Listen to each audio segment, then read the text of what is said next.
নমস্কার, সবাই কেমন আছো? আশা করি সবাই ভালো আছো।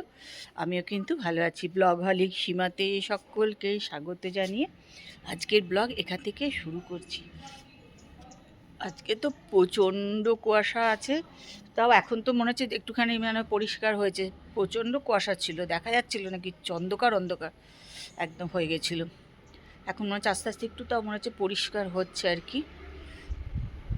প্রচুর হাওয়া আছে, তো হাওয়ার জন্য খুব ঠান্ডা লাগছে, একদম কনকনে হাওয়া দিচ্ছে বাইরে ছাদে।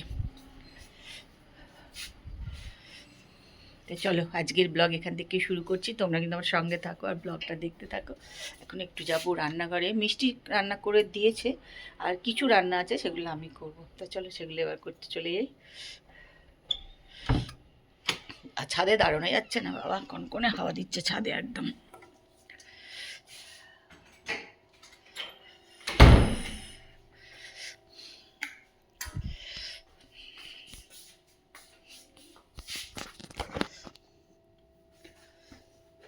এখন আমি রান্না করবো হচ্ছে এই যে চিংড়ি মাছ।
একবার তো বন্ধ হবেই, কটা থেকে কটা বন্ধ আমি ওইটা ঠিক জানি না। বন্ধ হ্যাঁ, একবার তো বন্ধ হবেই, ভোগ টোগলার ইয়ে হবে মন্দিরের। সেটা কটা থেকে কটা ঠিক আমি জানি না। ও হতে পারে, তাহলে ও জানে তাহলে।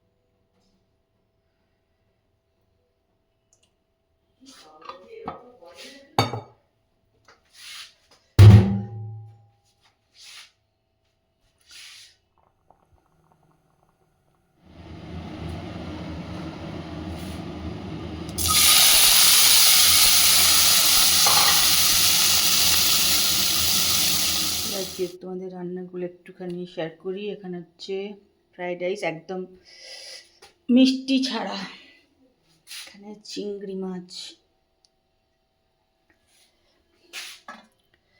এখানে হচ্ছে ভেটকি মাছ আলু কপি দিয়ে, আলু পোস্ত, কপি ভাজা, মুগের ডাল, আলু সেদ্ধ মাখা, আর এটাতে ভেটকি মাছই আছে আলাদা করে রাখা। মোটামুটি আজকে এগুলোই রান্না। আর টেবিলে আছে মাংস, এসে বসে আছে।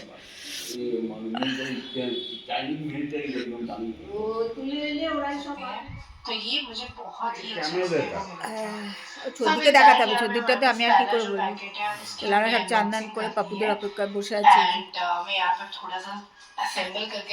একটু ভিডিও হচ্ছে দেখছি। देन उसके बाद ये उनको उनके कलीग ने गिफ्ट किया। सचिन तेंदुलकर মানে সব বড় বড়। তারপর কি বাবু সাউথের একজন বিরাট আর্টিস্ট আছে। হ্যাঁ তারপর সবাই খেতে এসেছে। বিরিয়ানি অতি আর তেমন দাম, আর এরকম ছোট্ট ছোট্ট মাংসর টুকরো দিয়েছে। আমাদের তো অভ্যাস এত বড় বড় খাওয়া। না না, আমাদেরও ভালো লাগেনি। Good evening. তো রান্নাঘরে এলাম একটু কফি করে খাবো বলে। আর কি প্রচণ্ড ঠান্ডা, মানে বেশ ভালো ঠান্ডা। যেহেতু দিদি, ছেলে, বৌমা, নাতনি সবাই এসছিল, কিন্তু ওরা মানে নৈহাটিতে পুজো দিতে গিয়ে মানে ওদের সারা দিনটাই বলতে গেলে চলে গেছে। সকাল থেকে বেশিক্ষণ এসে বসতেও পারেনি, তাড়াহুড়ো করে কোনো রকম একটুখানি খেয়েছে, ভালো করে খেতেও পারেনি, কিছুই খাওয়া দাওয়া করতে পারেনি।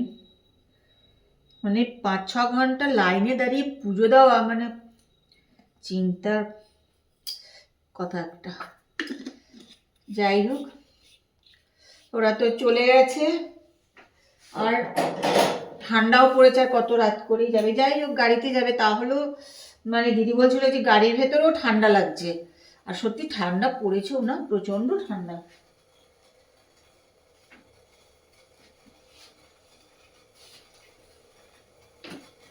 আমি ভাবলাম ঠান্ডা একটু গরম গরম কফি করে খাই।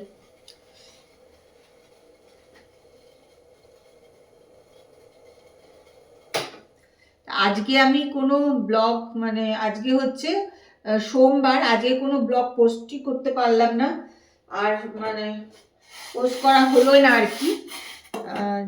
যাই হোক, তা যেহেতু সোমবার, রবিবার যে ব্লগটা আমি করেছিলাম আজকে দেওয়ার কথা, সেটা আজকে হলো না, সেটা আর কি মঙ্গলবারে দিয়ে দেবো। আর আজকে আমি যেটা করছি সেটা বুধবারে দিয়ে দেবো।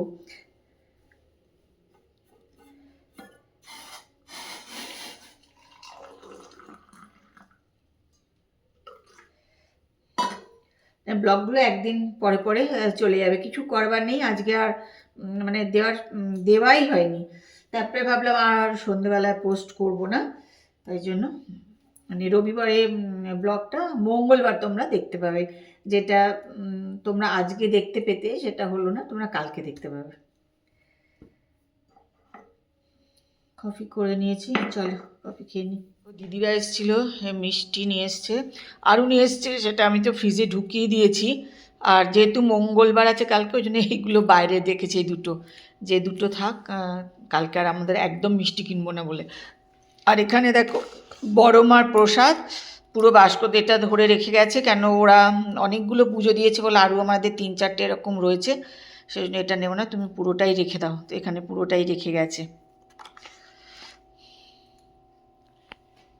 9:30 বাজে। একটু খাবার দাবারগুলো একটু বাইরে বার করে শুধু রেখে দিই, তারপর আসলে গরম করব। আজকে এমনি তো সবাই একটু বেলা দিয়ে, আমরা অবশ্য 2:30, 2:30, 2:45 খাই, মানে আমাদের কাছে খুব একটা বেলা হয়নি। তা অবশ্য ওরাও বলছিল, আমরাও আজকাল এই কদিন তো 4টের সময় রোজই খাচ্ছি, আজকেও ওরা একটু দেরি করেই খেয়েছে। আর এমনি সত্যি কথা বলতে আমরা খাই, আমাদের দেরি হয় খেতে।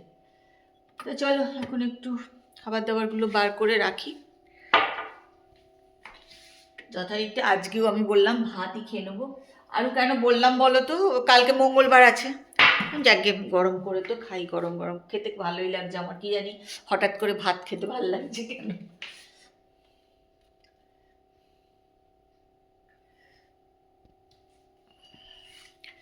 এখন সব বারটার করে রাখি, আসলে গরম করব। বার করে একটু রাখলে না সুবিধা হয়, কারণ শীতকালে না গরমও তো অনেক সময় লেগে যেতে পারে। তো খাওয়া দাওয়া করে চলে এসেছি রান্নাঘরে। আর জলে হাত দিয়ে করতে গেলাম, দেখছি মানে অসম্ভব জল ঠান্ডা, একদম কন কন করছে, পাচ্ছি না করতে শুধু হাতে, এত ঠান্ডা জল। তার গ্লাভসটা পরে নিয়েই করবো আজকে, প্রচণ্ড ঠান্ডা লাগছে। কতদিন পর গ্লাভসটাকে পরছি।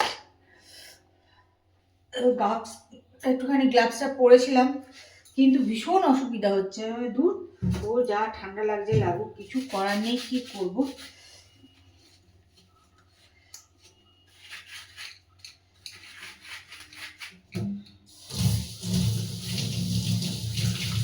কিন্তু সত্যি মনে হচ্ছে হাতটা আমার কেটে যাচ্ছে ঠান্ডায়।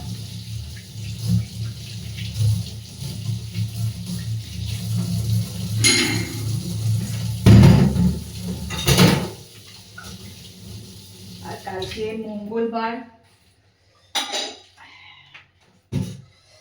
এই করতে হয় পরিষ্কার, তারপর তো কাল মঙ্গলবার আছে, আরোই করতে হবে না।